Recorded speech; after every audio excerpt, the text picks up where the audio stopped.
এরা এই মন্দিরে কি করছে? ওম নমঃ শিবায়,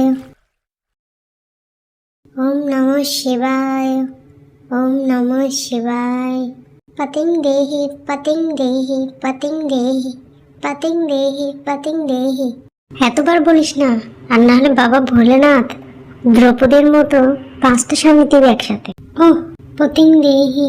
বাবা কতবার বিয়ে ভাঙলো, এবারে একটা হিন্দি করে দাও বাবা। আমি তোমার এই বেলপাতা আশীর্বাদ হিসেবে নিলাম। ভোলা বাবার আশীর্বাদ, এবার তোর বিয়ে হবেই হবে। যা করবি কর, আমি আর ডক্টরের মাঝখানে কেউ যদি আসে, আমি কাউকে আস্ত রাখবো না। কোনো দেবতাও আমার হাত থেকে তাকে রক্ষা করতে পারবে না। দেবতার আশীর্বাদ নিয়ে কী বা হবে? আমার শক্তিই বড়।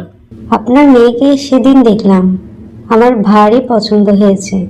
আমার ছেলের জন্য ঘর কাজে মনোযোগী একটা মেয়ে খুঁজছিলাম অনেকদিন ধরে। আপনার মেয়েকে ভারী পছন্দ হয়েছে, তাই বিয়ের কথা পাকা করতে আসলাম। ডক্টর অনির মতো ছেলে পাওয়া তো ভাগ্যের ব্যাপার। আমার মেয়ে ঘরের সব কাজই জানে। ওর মা মারা যাওয়ার পর থেকে ঘরের সব কাজ তো ওই করে।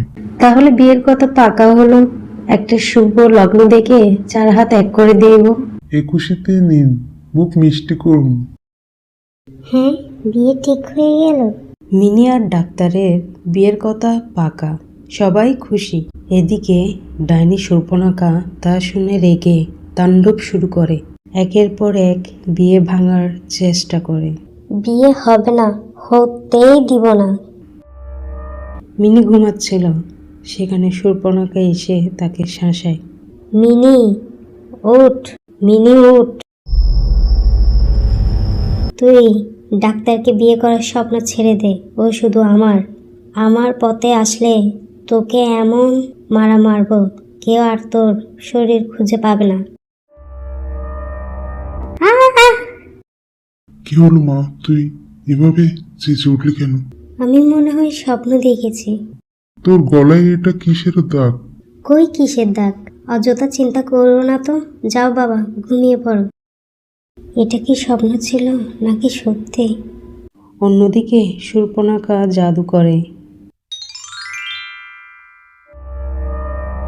ডাক্তারের মায়ের শরীর হঠাৎ অসুস্থ হয়ে পড়ে। মা, ওষুধ ঠিক মতো খাচ্ছ?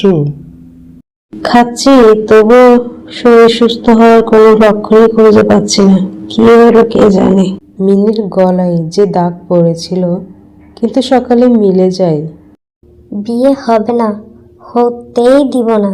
এক রাতে ডাইনি শূর্পণখা ভয়ঙ্কর রূপ নিয়ে মিনির সামনে আসে।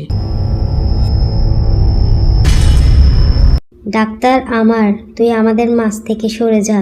মিনি ভয় পেলেও পালায় না, সে শিবের বেলপাতা শক্ত করে ধরে বলে, জন্ম মৃত্যু বিয়ে ভগবান তা নির্ধারণ করে দিয়েছেন।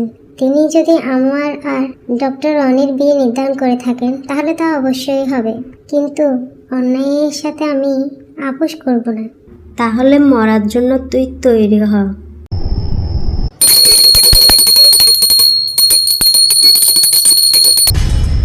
না, আমার শক্তি কে নষ্ট করছে?